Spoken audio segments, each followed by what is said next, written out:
Novel coronavirus 2019 merupakan virus penyebab penyakit saluran pernafasan, di mana virus ini masih satu keluarga dengan virus MERS dan SARS. Meskipun mirip, apakah ketiganya benar-benar berbahaya?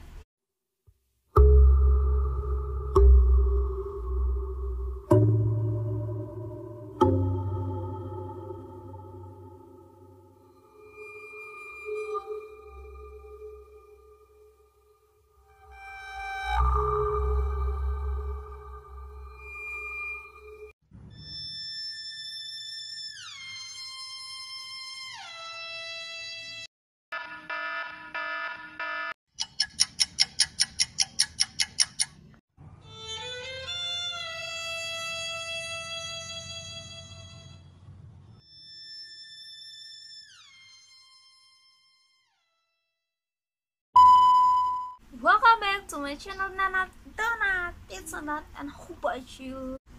Semoga kita semua dalam keadaan yang sangat-sangat baik dan sehat. Namun teman-teman, kita harus tetap menerapkan jaga jarak, pemakaian masker ketika kita sedang keluar rumah, dan rutin mencuci tangan. Sebelum diputar video ini dan mengenai ketiga virus COVID-19, SARS maupun MERS, sebelum itu jangan lupa like dulu video ini, komen di bawah mengenai video ini, jangan lupa untuk share video ini ke sosial media kalian semua, dan jangan lupa untuk subscribe-nya, aku tunggu. Dan jangan lupa untuk nyalakan loncengnya agar setiap kali aku upload video baru kalian gak ketinggalan sama video baru aku, agar aku semangat gitu loh buat video teman. Jangan lupa untuk follow Instagram dan Twitter aku Avanas766 dan panasklabu_. Jangan lupa di follow ya teman-teman, karena aku lebih aktif di Twitter dan Instagram.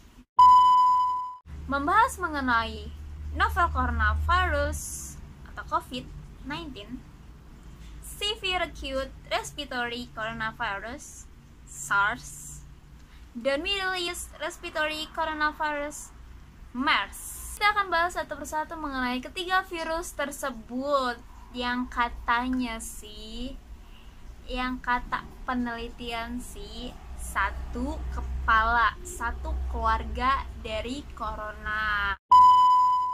Kita akan mulai dari novel coronavirus atau biasa kita sebut sebagai COVID-19.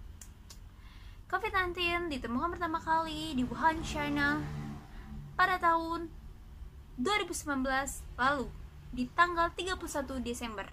Penjelasan dari para ilmuwan berkata, virus ini berasal dari hewan kelelawar atau ular.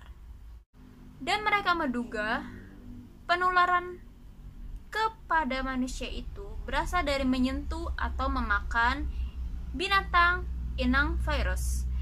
Jadi inang itu apa sih? Inang dalam Wikipedia adalah organisme yang menampung virus, parasit, partner mutualisme, atau partner komensalisme, umumnya dengan menyediakan makanan dan tempat berlindung. Oh, jadi sel itu dapat menjadi inang bagi virus. Gulma dapat menjadi inang bagi bakteri pengikat nitrogen.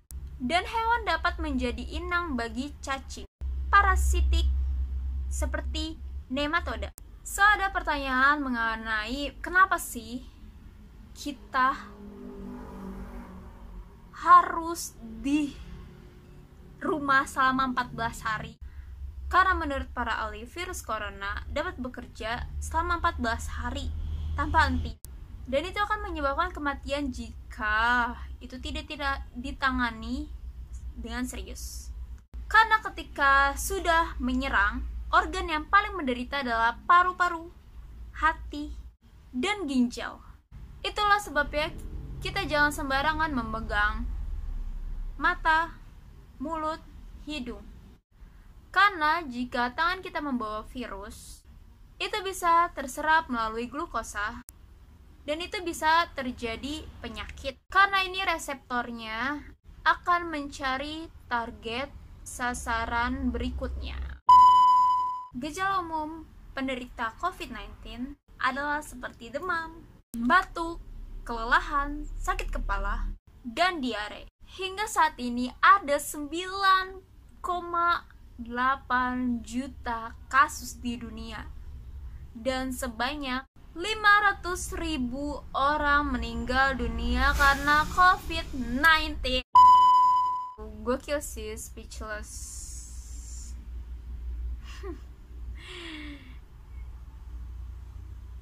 Tapi kita tidak bisa pungkiri juga ya, di balik adanya meninggal tapi ada juga yang sembuh dan banyak yang sembuh. Totalnya berapa sih yang sembuh? Hingga di minggu keempat bulan Juni ini ada sebanyak 5 juta orang di dunia yang telah sembuh dari COVID-19. Gak bisa dipungkiri ya teman-teman, COVID-19 itu adalah penyakit yang bisa emang disembuhkan kalau kita tuh sadar gitu loh. Kalau kita tuh sakit dan kita langsung buru-buru disembuhkan. Karena COVID-19 itu kan menyerang kekebalan tubuh, lebih ke imunitas tubuh sih kalau COVID-19 ini. Next di nomor 2, SARS, Severe Acute Respiratory Syndrome Coronavirus, atau biasa kita sapa SARS coronavirus, pertama kali ditemukan di Wuhan, China. COVID dan SARS berarti satu kampung. SARS menjadi temuan pertama virus corona berpindah dari kelelawar ke musang sebelum menjangkit manusia. Dan gejala SARS ini hampir sama dengan gejala COVID-19, seperti menggigil, demam, batuk kering, dan sakit di bagian dada. Virus ini menyebabkan wabah mematikan di seluruh dunia pada tahun 2002 sampai 2003. Jadi kasus itu mungkin sama ya kayak COVID-19. Kalau COVID-19 kan negara-negara lain mengikuti lockdown beberapa bulan saja. Tapi ini sih sadis sih, SARS. Jadi dalam setahun dia menyerang, wabah ini menyerang setahun, gak bisa ngapa-ngapain setahun. Wah, gokil sih, gokil.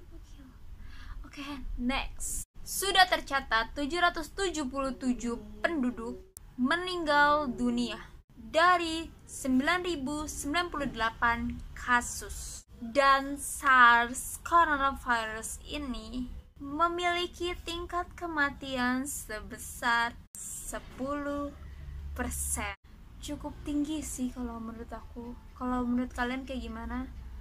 Bisa komen di bawah. Dan bisa komen di bawah menurut kalian, kira-kira COVID-19 dengan SARS itu sadisan yang mana? Sadisan. Maksudnya tingkat kematian lebih tinggi yang mana? COVID apa SARS? Kalian bisa komen di bawah. Next, ini yang terakhir yaitu Middle East Respiratory Coronavirus atau MERS. MERS pertama kali ditemukan di Timur Tengah pada tahun 2012. Jadi ini kakaknya COVID-19, ya adanya SARS, dan dia itu tidak tinggal dengan adik dan kakaknya yang di Wuhan, China, tapi dia tinggal di Timur Tengah. Jadi kayak imigrasi mungkin.